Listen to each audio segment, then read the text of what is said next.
Alright, it is late at night here, and figure I'll show you a few pickups from the last week. And, kind of get straight to it here. First thing before we get into the comics, I'm going to show you something I got at the library. They had a book sale. These are hardbacks that were $1 a piece. This is 1974 annual World's Best Sci-Fi. And I tell you what, this older stuff is the way to go, just because to me it's more pure science fiction. Some of the stuff I've tried to read in the last couple of years, I don't know. I heard somebody on one of these interviews say that, it might have been Ghost Critic or somebody, that, writers today and a lot of this horror stuff, they just try to be too clever. And I think that's a lot what's going on. What's cool about this is that this has a Harlan Ellison story called The Death Bird. I can't wait to read, because the actual sections of the story don't have to be read in order. It's kind of like an experiment. Here we go. And it says right here, when you get ready to read the story, you don't have to read them in order. And he writes in several smaller chapters of each of the page. I don't think there's anything more than maybe 10 paragraphs, not counting anything that's discussions, conversations between people. And you can mix and match the sections that he wrote, and it still works. It's something I've heard about and can't wait to finally read it. And that is from 1974, of course. And this is from 1985, Beyond Armageddon. And this has a couple Ray Bradbury stories. It has a Arthur C. Clarke story of 2001-2010 fame, among many other things. And it has more Harlan Ellison, which I thought that was just cool to find a book with all these guys. And they're short stories. I've been piling up on books and stuff to read, as you can see from my other videos. I've already put these in there. Some Flash Gordon serialization novels and stuff, pulp books. And I think I'm, getting time to read things around the holidays between work and everything. On top of the comics, kind of hard to find enough time to get everything in. Okay. So backing up here, Black Friday weekend after Thanksgiving was last weekend, and ended up going out. No money, don't get me wrong, not a lot of money, so I was just kind of along for the ride. And we went up to a place called Beckley, West Virginia, which is, I don't know, an hour from here. And they have a comic book shop up there, and I didn't go. Well, the comic book shop also has a place about 15-20 minutes from where I live. And this is the place where I get all these quarter comics that have been in my other videos, where I've been getting variant covers and prestige format books and stuff that's never been opened for the last 20-25 years for a quarter a pop. Well, this, ended up stopping down there on the way back home with the store in Princeton. Did not go to their chain store, other store up in Beckley, and that might have been a huge mistake, because I kind of just popped in there just because I didn't want to go to the store that everybody else was going to. And they had a Black Friday weekend sale. Long story short, the majority of their comics were 10 cents a pop. 10 cents. So hopefully I've got everything in here. So I ended up getting quite a few books, 10 books exactly, for $1 and some change. And I had the receipt. Yep. The receipt is here to show that, I'm not making this up. Yep. $1.06, 10 comics. And there's the store. That's Princeton, West Virginia. I don't live in West Virginia. We live near the state line. Alright, so here's what I got. 10 cents a pop. Okay. Now, this is issue 42 of the Justice League of America. And I tell you what, I think what hurt this book when Robinson took over is James Robinson wrote this issue, and he ran quite a run. And Mark Bagley of Ultimate Spider-Man and New Warriors fame come on here, and finally gets he's doing the Justice League. I flipped through this. It didn't really keep my attention, nor did James Robinson's Superman run, action run, whatever it was. And this version of the Justice League is just like Teen Titans with some odd end characters and stuff. And back when I was in the Justice League as Mr. Meaner, we made Justice League Detroit from the '80s, really look like champs. We made them look like they were the stuff. Well, these guys do the same thing for us. This version of the Justice League made my guys, when I was Mr. Meaner before I was Howler Mouse, they really made us just, made us look like top-notch guys. And when I joined the Avengers, after that and became Howler Mouse, that didn't fare too well either, until these guys came along, and this version of the Justice League just, it makes me wish I never quit. Okay, got this, and somebody needs to really let me know if this happened in continuity. This is The Punisher, number 12 from about 2 years ago, I think. I saw the cover, it's got a man thing on it, and you know how I feel about, showing off my man thing on YouTube. And so, I grabbed it. Plus we have, Werewolf and the Mummy and the monsters, and I read this thing, and I think it's drawn by Tony Moore, who did Walking Dead, I think. And somebody's really got to tell me if this happened in continuity. This story was crazy for it to be Frank Castle, the Punisher, taking on the role of Frankenstein. And as you can see down here at the bottom, Frank and Castle. So I really just had to grab that. Somebody tell me, please, did this really happen in continuity? I mean, it's crazy what they did to him. Blew him up, stitched him together, had him doing pain pills, locked up in a castle. And then I was able to do some of my Blackest Night here. Phantom Stranger number 42. Teen Titans number 3. And that's the miniseries 1 through 3 of Titans, excuse me. And this basically seems like this whole miniseries was to show you that Dove with her powers of, stemming from the laws of chaos and order with Hawk.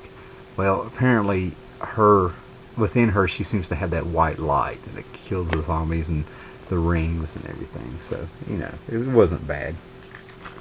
Okay, Batman 3 of 3. I have all these with the variant covers, so I can go back and read this.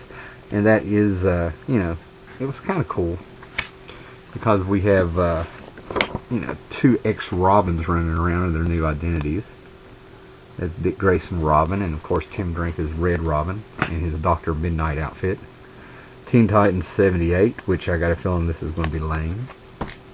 Really curious to watching this after seeing this character right here, this brother of Isis, pop up in 52 and pretty much was eaten by a walking, talking alligator. So maybe a crocodile, Okay, Catwoman, number 83. All of these books here were brought back for Blackest Night. These were recently canceled titles, and they just picked up with the numbering. The last issue of Catwoman at this time was 82, and came up at 83. Last issue of Power of Shazam was 47. They picked up at 48, and so on. Same thing with the Phantom Stranger. Green Lantern, Green Arrow, number 30, Blackest Night. I don't know if this title had been canceled by them, but I don't believe so at all.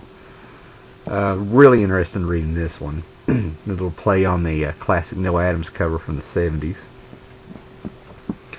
And this is the one that I could not believe I got for a dime. This is a 80s themed variant cover for Marvel Zombies 4. This is number 3. Could not believe it. Little Dazzler, little Crystar the Warrior, Dagger, another variant cover. All the variants I've gotten from the store were a quarter, and I never thought I'd do better than that. And then I turn around and I get, one for 10 cents, and originally priced $14.99. And they saw it. I didn't hide it. I didn't try to hoodoo him. He just looked at it, put it in the bag.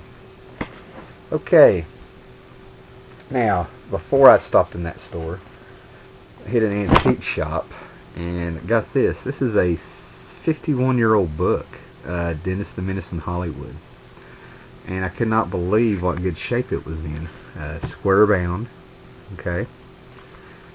Maybe a little dog-eared here and there, little, just tiny, minute stuff. The pages are gorgeous. And I absolutely had to get this because there's a page in here just for some reason just kind of cracked me up. And apparently these are the stars that they see while they're sitting in this restaurant. Dennis and his mom and dad. John Wayne, Rock Hudson, Bob Hope, and so on and so forth. Elizabeth Taylor, I think, maybe. Yeah. And there you go. I just thought that was hilarious. And they had a box of these sitting on the ground in this antique shop. And I got these practically for nothing. Stobo of Tiny Town. I believe this is 1966. Stobo of Tiny Town number 8.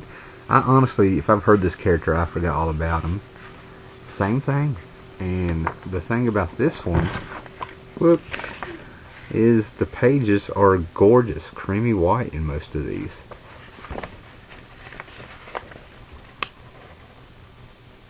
So I can't wait to kind of rip into those. That's not going to work. So, excuse me. Loved this cover, Spooky. That just, Spooky number 99. Nice red cover. Frankenstein on it, scaring him. I've always kind of liked Spooky over Casper. Same thing with this one. Nice creamy white pages. 1967. I mean, these are in excellent shape. Love the bright red cover. I mean, that would just stood out on it. Same thing with this one, Little Dot. Just in such fabulous shape. I think this one's from 1965. I'm not sure. No, this one's from 67 as well. I mean, beautiful shape. Flat. Edges are nice. Not a lot of spine wear, which surprises me. Best of Dennis the Menace surprise package. Number 4, Christmas bonus. Again, this is from 1957. Cannot pass that up. And the pages in these are still creamy white. A little bit of yellowing starting, but I mean, 1957. Wow. That could possibly be the oldest book I have in the best shape. I think I have a couple from earlier than that from Dell, a few Tarzan and stuff, but that one, its condition tops them all. Alright, now, I hit Bristol today, at Tennessee, Virginia. It's right on the state line. It's on State Street, and it's a comic book shop called Mountain Empire Comics. I went in with half a box of comics to sell, and he gave me the whole story, which I don't know if he was, trying to wheel and deal and give me a pity story, or if they're really hitting on hard times. But he was complaining about the whole comics going digital already affecting his business. So he said he didn't have any money to buy. So we got in there and I ended up trading him, I think a Thor 148, if that sounds right. It was the first appearance of Wrecker I got about a month or two ago for, I don't know, $2-3. I can go back and look at the video. And 3 Tarzan Gold Key. So I got 4 books and got all of this stuff, and plus I paid him $5. I don't know, he gave me all this stuff. So anyway, we have Little Monsters here, a Gold Key book, and I actually love the Little Monsters. This is in the vein of Hanna-Barbera's, the Weirdleys, J. Evil Scientist, and then it's, you go on to TV, classic TV, the Munsters, and the Addams Family, and this is apparently a whole family of Frankensteins. Now what's funny about this is I was flipping through this. This is from 1966, and kids were allowed to write in with their jokes, and they would publish their jokes. I don't know if you can see this or not, but I'm going to go on down here. There's one joke in particular that cracked me up. First Fiend, do you think mosquitoes cry? second Fiend. I think it's possible. I've seen a Moth Ball. But what got me is that this was written by a little girl named Patricia Jones in Withville, Virginia. Withville, Virginia is about 15 minutes from where I live, which just completely cracked me up. So Patricia Jones of Withville, if you're out there, you know, a funny joke. Got Thundercats #1. Back in the 80s when this came out, I wasn't so much a fan of the Thundercats, but the first cartoon they did for the show, seems like, if I remember, it was like a 90-minute cartoon, which I thought was just wonderful. It was like a movie. And then when the TV show came on and they got through cutting up the movie to make it fit on TV, or maybe they took the movie and, you know, 3 episodes of the TV show to make it a movie on a VHS tape, I thought it was wonderful. And then the cartoon got started, and I saw 2 or 3 episodes, and it's like they dumbed it down, and it was contrived, and I was like, what happened? So I always wanted this #1 because it's a retelling of that. Just absolutely, you know, cool to have that again from Star Comics, from Marvel. #2, I love this character. I want to say his name's Slythe or something, and it just cracks me up because I've had this little toy figure I got at a yard sale. Never realized it was a Thundercat toy. Kept it on my bookshelf. Had it in one of my videos just sitting there. So when I finally get the book and I finally find out who this character is, I can't find it. Go figure. Got me a little George Perez, Jim Shooter written Avengers #167 with the Guardians of the Galaxy. And I think this falls into the Korvac saga. So I was really excited to find this. That 70s, maybe, yes, 1977 George Perez artwork. Great stuff. Great stuff. And Jim Shooter written. Alright, got me a little Flash Gordon from 1981, #36 from Whitman. And what's awesome about this is, I haven't read it, but I think this picks up right from the movie. Oh, we've had technical difficulty. It's late at night. Anyway, they actually have some characters from the movie in here. And I really need to go back and watch my Flash Gordon movie to make sure I get the name right.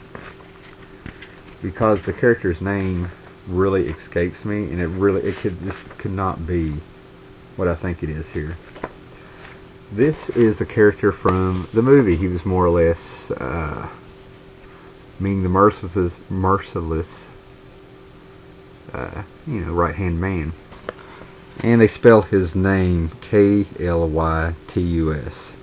Clytus. You know, I thought, you know, the Clytus was, you know, a myth. But I'm going to go back and make sure it's not Clytus. I'm going to have to watch the movie. But, you know, but that's a mythical figure, I thought, the Clytus. You know, anyway, you know, it's never where you think it's going to be. So we'll see where he's supposed to be, the movie or the comic.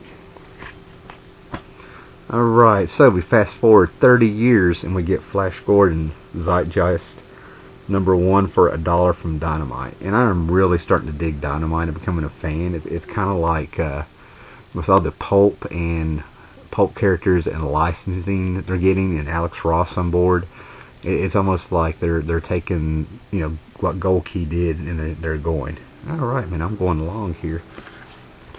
Okay, also got 1969 by Alan Moore, Kevin and O'Neill, a $10 book.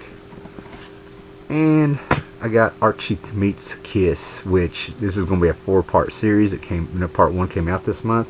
This is actually awesome. It's got Kiss. It's got zombies. It makes fun of Twilight in a panel. I'm really excited about this. I may do a video on these when I get all 4 of them. And the Holy Grail comic of them all here is New Gods #1. I blame you, Mr. Ghost Critic, for... When Ghost Critic started watching my videos, he'd leave these great comments about how I was a dangerous man to watch with these quarter comics that I was just going through, and all this stuff I was showing, the older stuff. And then he turned the tables on me. He's getting these Jack Kirby Fantastic Fours all of a sudden. But I had it. I had enough when he turned around and got the New Gods #1, because along with Johnny Quest from Gold Key in 1964, the only Johnny Quest book they had, I found it over the summer. Well, I had to go get my second Holy Grail book, New Gods #1, and I got it for trade. I lucked up. This thing is in wonderful condition. Very happy to get it. It's yellowed a little bit. The pages are starting to yellow. And that's it. Complete, stapled. And I no longer have to drag around my coverless copy. So, it is awesome to have a New Gods #1. One more marked off of the Holy Grail list. Alright guys, I'm going to load this up. Have a good night. Didn't mean to run so long. Thanks for sticking in there. Later.